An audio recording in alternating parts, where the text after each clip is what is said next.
anda sobre el agua, el que multiplica el pan, el que calma con su voz la tempestad, quien pide llenar mis jarras para dar vino a beber, el que rema en lo profundo de mi ser. Es palabra que alimenta, es la brisa que me alienta, es la vida, es el camino, es la verdad, es el Señor, es el Señor. ¿Acaso no arde nuestro corazón?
Sino mi fidelidad, el que hace roca en mi debilidad,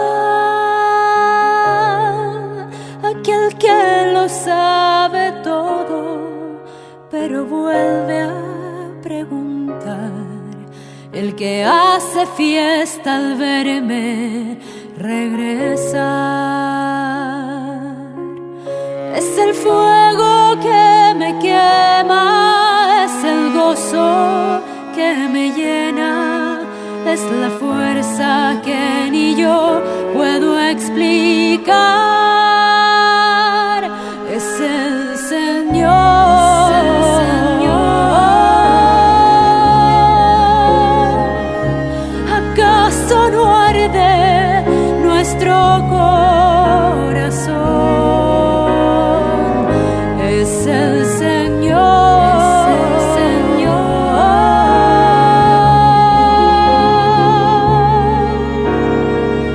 el que me llama,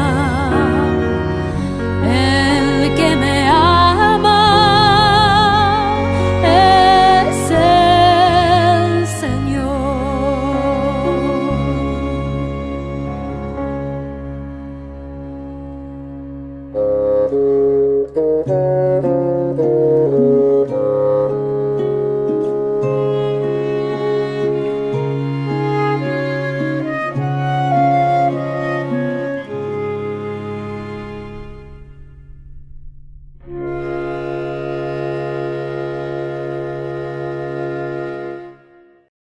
A la luz de la alianza de amor e iluminados por el Evangelio, los invitamos a escuchar al Padre Nicolás.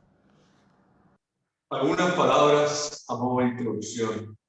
Estimada familia de Agua Santa, me presento. Soy el Padre Nicolás. Brevemente, nací y viví en esta ciudad de Viña del Mar. Hice mi alianza amor en este santuario de Agua Santa y entré al movimiento por una invitación de un amigo, Esteban, que me la hizo para que no lo fusionaran con otros integrantes de la juventud al que él y los otros integrantes de su grupo no le caían tan bien. Pasaron los años y entré en la comunidad de los padres de Schoenstatt. Me ordené sacerdote en 2007 y vengo desde la ciudad de Concepción, donde trabajé con la familia de Los Ángeles, Coronel y Concepción.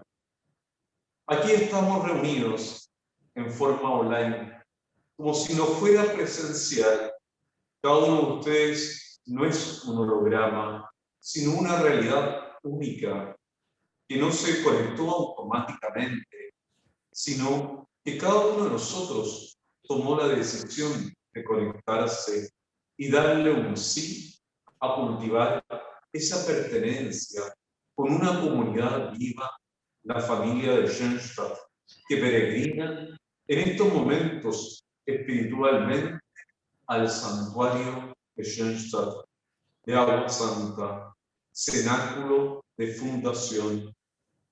Me parece que siempre en una jornada de familia, la solidez de los cimientos que debemos tener en nuestra sólida fe, nuestro templado heroísmo, nuestra entrega abnegada.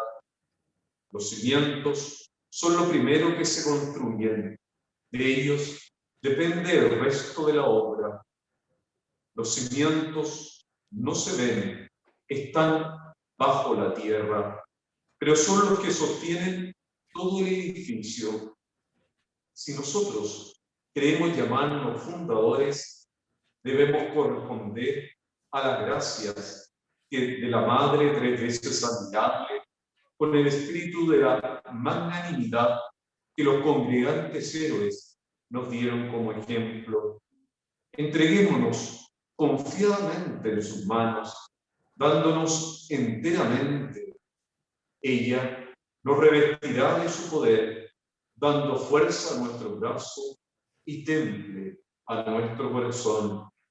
Nada sin ella, nada sin nosotros. Hoy estamos viviendo unas circunstancias únicas en la vida que nunca hubiésemos imaginado vivir, que nos afectan en nuestra vida concreta. Ahora les menciono algunas que son pensadas desde mi perspectiva, teniendo en vista la carta titulada Compartamos nuestra esperanza, pero que se tiñen de mi propia subjetividad. Solo las enumero. Pandemia, con su crisis sanitaria, pero también con su crisis económica, con todas sus iniciativas de solidaridad que se han despertado en este tiempo, con todas las nuevas formas de desarrollar nuestra vida diaria, todo el desafío de salud mental y familiar, la revitalización de los santuarios hogares que se ha dado ante la imposibilidad de llegar a este santuario de Agua Santa. El proceso sociopolítico que estamos viviendo como país y llevará, entre otros caminos, a redactar un nuevo texto constitucional, expresión de una nueva comprensión de nuestro país. Las preguntas y cuestionamientos en torno al padre José Kentenich, con todo el proceso de que está en curso, todo el tema de la mujer, el año de San José, con la carta del Papa Francisco, Patris Corde, la forma de ser iglesia que estamos construyendo, solo un botón de muestra en mirada desde la participación en la misa online. En algunas misas el sacerdote lee, pone los cantos, hace las peticiones, etc. En otras se da una participación laical, efectiva y real. El cuidado de la casa común, la vuelta a lo natural, al origen, lo online o presencial, con una urgencia de lo presencial. Y finalmente, ¿qué aprenderemos de este tiempo y cómo saldremos de este tiempo único? Revisando la historia de Schoenstatt, nos topamos que el biógrafo de José Englil menciona que José, comillas, se trasladaba espiritualmente a la capilla de Schoenstatt. varias veces al día, y como se unía, comillas, a la Santa Misa y oraba para recibir la comunión espiritual, cierre comillas, ya que tenía conciencia de que en su país, Alemania, y en muchos otros lugares se estaría celebrando el santo sacrificio de la misa. José Englin no tenía la posibilidad de la misa online como nosotros. Si le dijimos sí a este encuentro de nuestra familia, es porque a mi juicio nos impulsa el pensamiento de alianza de amor. Permítanme citar nuevamente a José Englin, uno de los primeros que entendió qué implicaba ser santatiano, para intentar explicar este pensamiento de alianza-amor, que a mi juicio nos motiva. En 1917, cuando se encontraba en el cuartel de Annenegau, o como se diga, yo no sé alemán, escribe: he pasado por días muy difíciles, peores. No obstante, todo se soporta, todo se vuelve fácil cuando pienso en la MTA, en nuestra querida madrecita.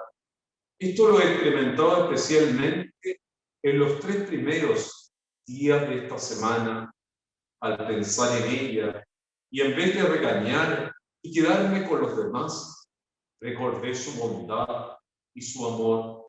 Recordé también a los congregantes y las contribuciones al capital de gracias, y así soporté en paz todo lo difícil.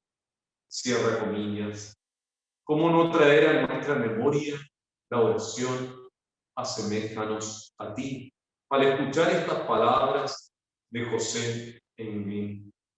Sigamos profundizando en este pensamiento de alianza-amor, con una carta que el mismo José Englin le escribe al padre José Hendry en mayo de 1918, que menciona esa realidad de su peregrinación espiritual al santuario. Escuchemos cómo lo relata él. Hace algunos días, mientras caían granadas a mi derecha e izquierda, recé como siempre a mi madrecita y me trasladé espiritualmente a nuestro santuario. Me sentía tan unido a ella como nunca lo había estado con mi presencia de Dios. Quiere decir, Dios está en todas partes, no solo por ser quien está más cerca de mí que el aire que respiro o el agua en que estoy nadando. Donde yo estoy, en todo lo que quiero hacer, Dios, mi Padre, me ve. Si es verdad que Él me ve, es verdad también que yo lo veo. Ambas miradas deben encontrarse constantemente. No es la mirada de los ojos, sino también del corazón. Cierre comillas. Este es el pensamiento de alianza-amor. ¿Para qué reflexionar sobre este pensamiento de alianza-amor? ¿Para decir que soy un santatiano de pura cepa? No, sino porque el pensamiento de alianza-amor asegura, según el padre Kente, una paz inquebrantable. Y es lo que experimentamos cada vez que peregrinamos a este santuario. Y agrega el padre Kente: ella viene para nosotros como la gran educadora. Ella es fiel. Solo quedarnos en estos pensamientos, meditándolos, sería de mucha utilidad para cada uno de nosotros, a mi juicio. Sin embargo, los invito a que veamos estos pensamientos de alianza desde otra perspectiva, la mirada de Jesús a sus discípulos, esa mirada nueva nos puede ayudar a abrir nuestra mirada, que a veces tiende a estrecharse, porque el pensamiento de alianza-amor nos lleva, sí o sí, a un encuentro profundo con Jesús. Por eso les propongo que nos adentremos en el capítulo 21, versículo 1 al 14. Evangelio de San Juan. Jesús apareció otra vez a los discípulos a orillas del mar de Tiberíades. Sucedió así. Estaban juntos Simón Pedro, Tomás, llamado el mellizo, Natanael, el de Caná de Galilea, los hijos de Zebedeo y otros 2 discípulos. Simón Pedro les dijo: voy a pescar. Ellos le respondieron: vamos también nosotros. Salieron y subieron a la barca. Pero esa noche no pescaron nada. Al amanecer, Jesús estaba en la orilla, aunque los discípulos no sabían que era él. Jesús les dijo: muchachos, ¿tienen algo para comer? Ellos respondieron: no. Él les dijo: tiren la red a la derecha de la barca y encontrarán. Ellos la tiraron y se llenó tanto de peces que no podían arrastrarla. El discípulo al que Jesús amaba dijo a Pedro: es el Señor. Cuando Simón Pedro oyó que era el Señor, se ciñó la túnica, que era lo único que llevaba puesto, y se tiró al agua. Los otros discípulos fueron en la barca arrastrando la red con los peces, porque estaban solo a unos 100 metros de la orilla. Al bajar a tierra, vieron que había fuego preparado, un pescado sobre las brasas y pan. Jesús les dijo: traigan algunos de los pescados que acaban de sacar. Simón Pedro subió a la barca y sacó la red a tierra, llena de peces grandes. Eran 153, y a pesar de ser tantos, la red no se rompió. Jesús les dijo: vengan a comer. Ninguno de los discípulos se atrevía a preguntarle: ¿quién eres?, porque sabían que era el Señor. Jesús se acercó, tomó el pan y se lo dio, e hizo lo mismo con el pescado.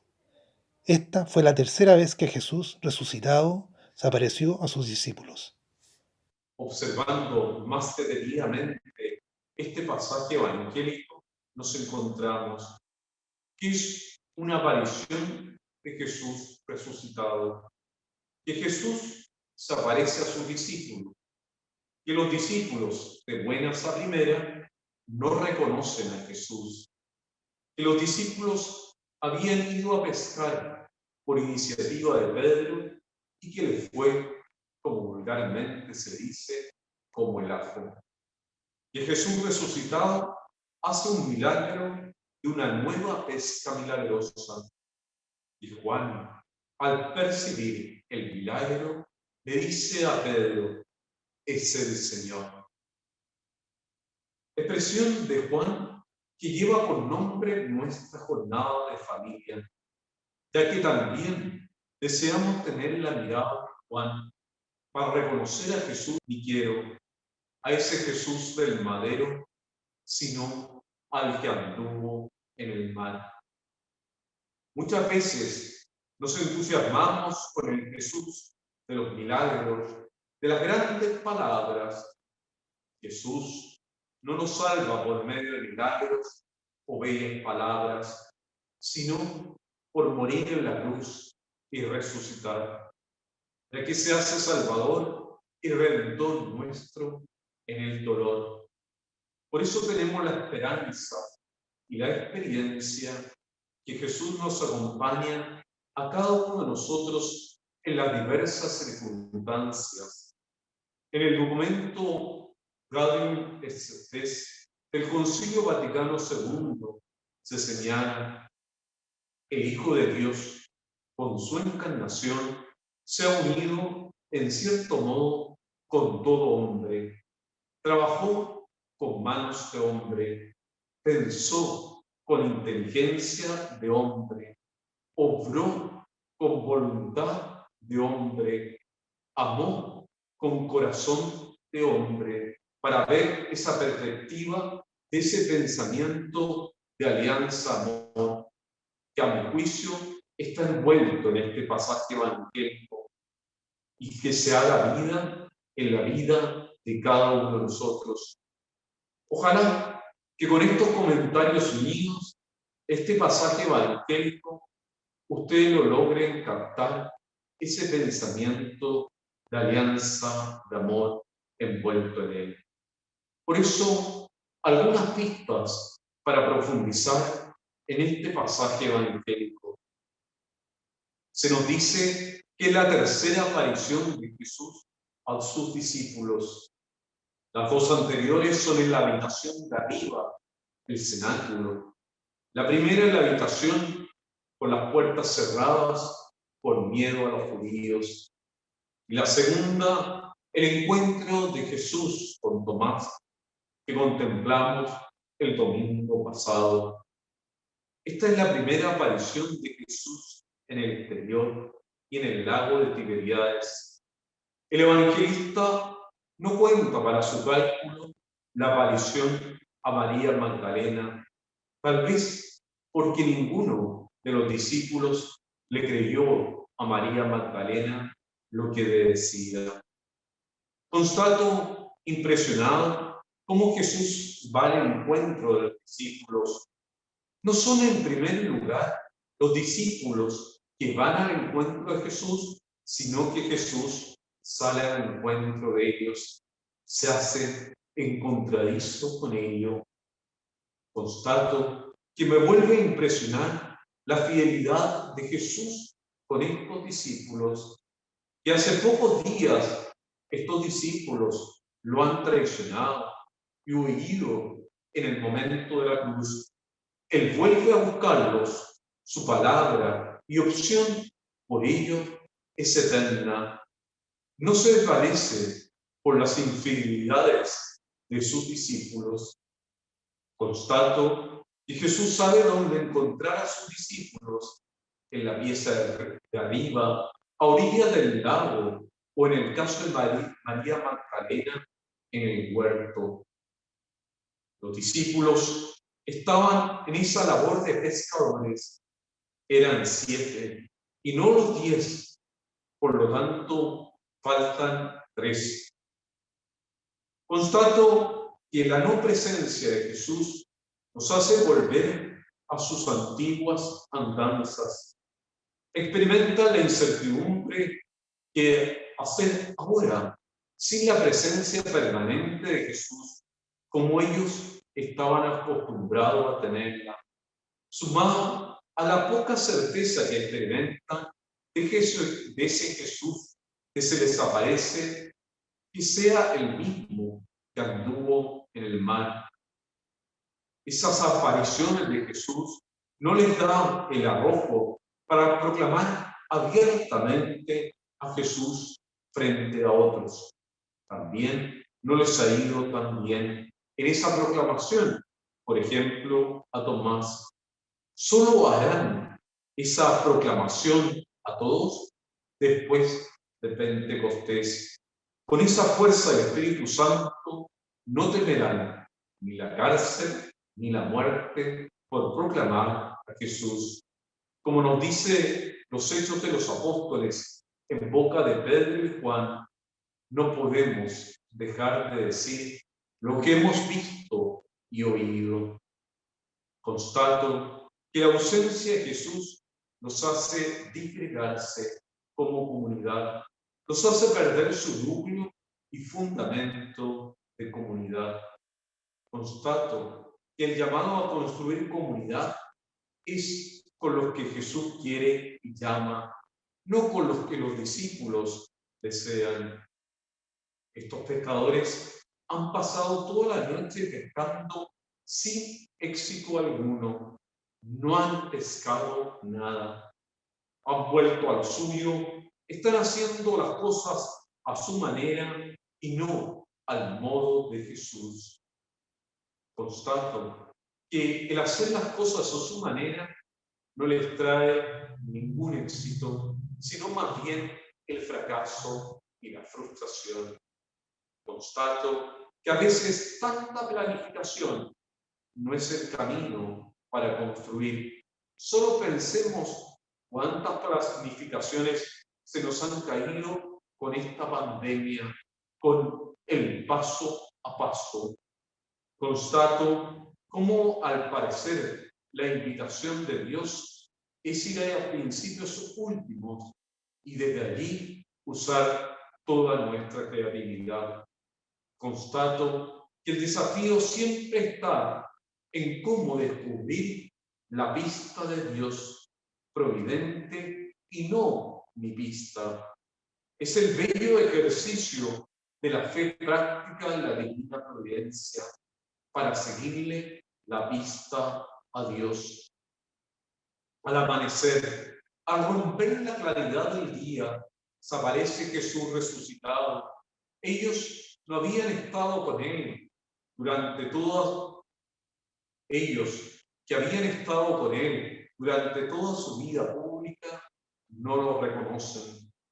Constato que la claridad del nuevo día trae siempre una nueva oportunidad.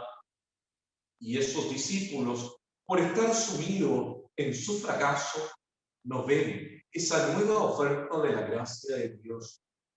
Constato cómo la frustración lo lleva a esos discípulos a encerrarse, a centrarse en ellos mismos. Jesús toma la iniciativa para acercarse a ellos, ya que tal vez ellos están más ofuscados en su derrota de no haber pescado nada o por sus intuiciones. Tampoco se ofuscan reclamando a Jesús y ya han lanzado la red a derecha e izquierda toda la noche y nada de nada. Constato como Jesús, para muchos milagros como este, pide la colaboración humana, ese nada sin mí. Colaboración humana que se da dentro del ámbito de lo que ellos, los discípulos, pueden aportar. Aquí ese nada sin mí pasa por echar la red a la derecha.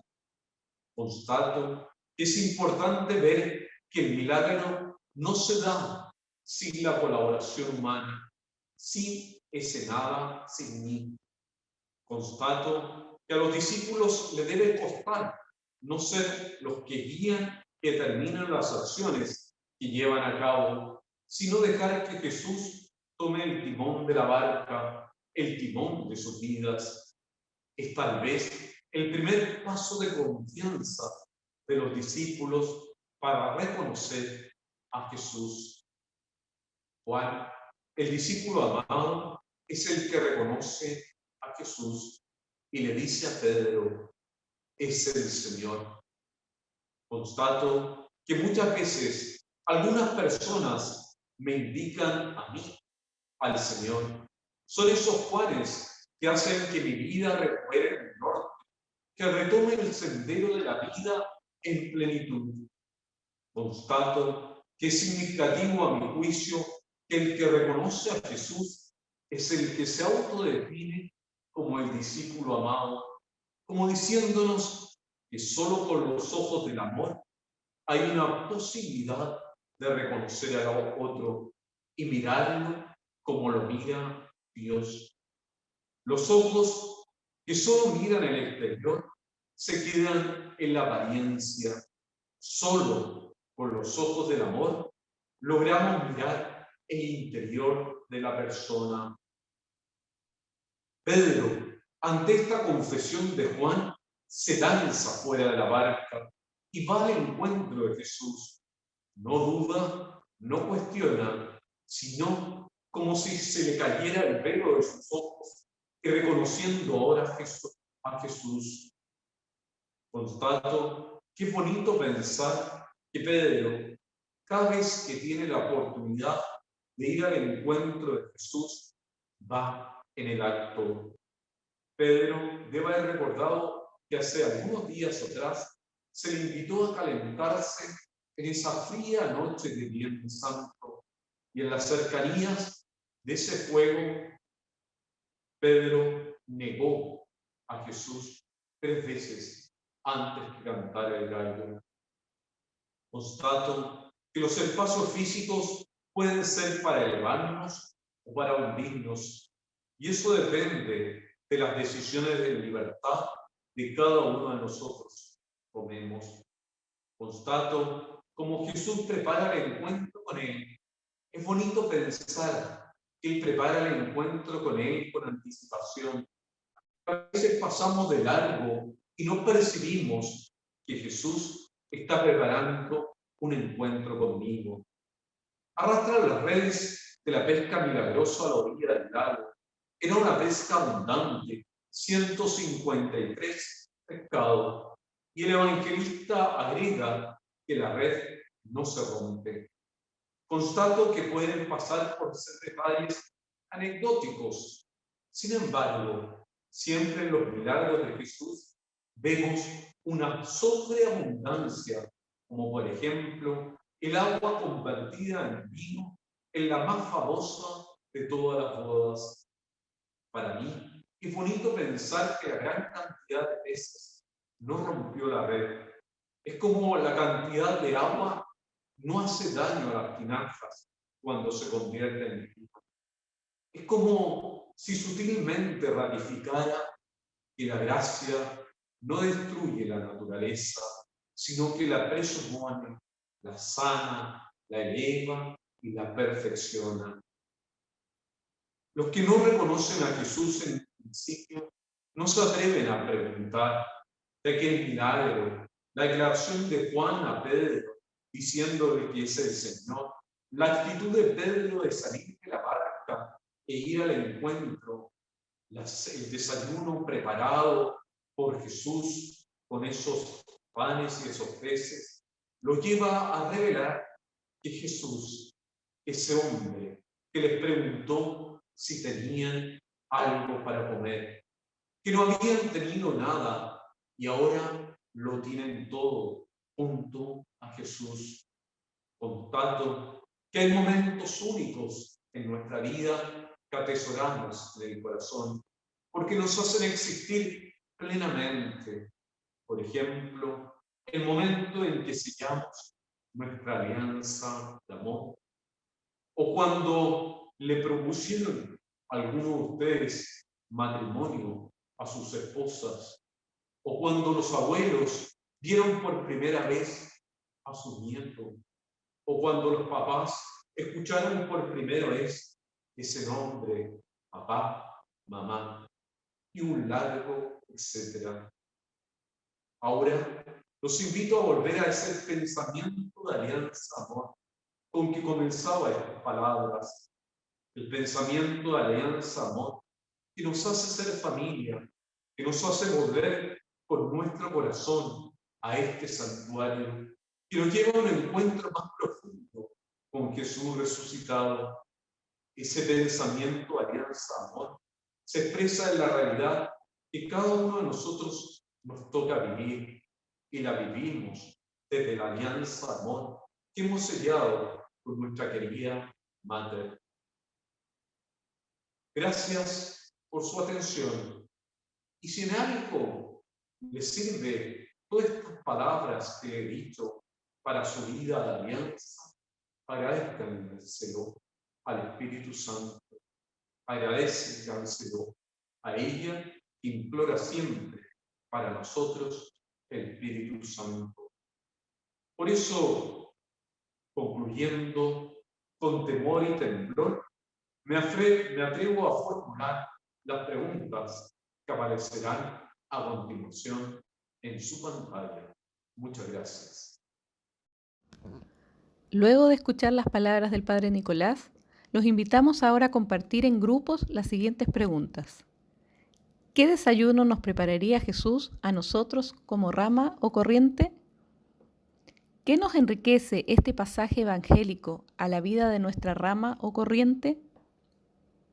El pensamiento de alianza de amor nos ha hecho a nuestro juicio vivir este tiempo de forma diferente. ¿En qué lo notamos en nuestra vida hoy? Responder en el plenario.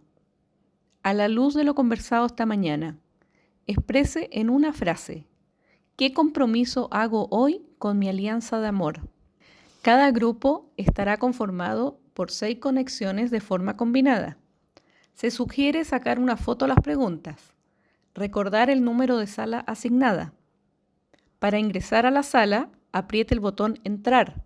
Luego volverán de manera automática a la sala principal cuando se cumpla el tiempo establecido. El tiempo será de 60 minutos para responder las preguntas y generar una frase en común para ser expuesta en el plenario. En la sala, darse un breve momento de presentación y de elegir un representante que anotará las reflexiones y la frase a compartir. Al representante de cada grupo le solicitamos escribir en el chat del Zoom el número de sala de su grupo y la frase elaborada. Si por problemas de conexión salen de su sala, aparecerán en la sala principal, desde la cual se les podrá ayudar para ser reincorporados. Cualquier duda o consulta la pueden hacer por el chat del Zoom. Que sea un encuentro muy fructífero y un compartir fraterno.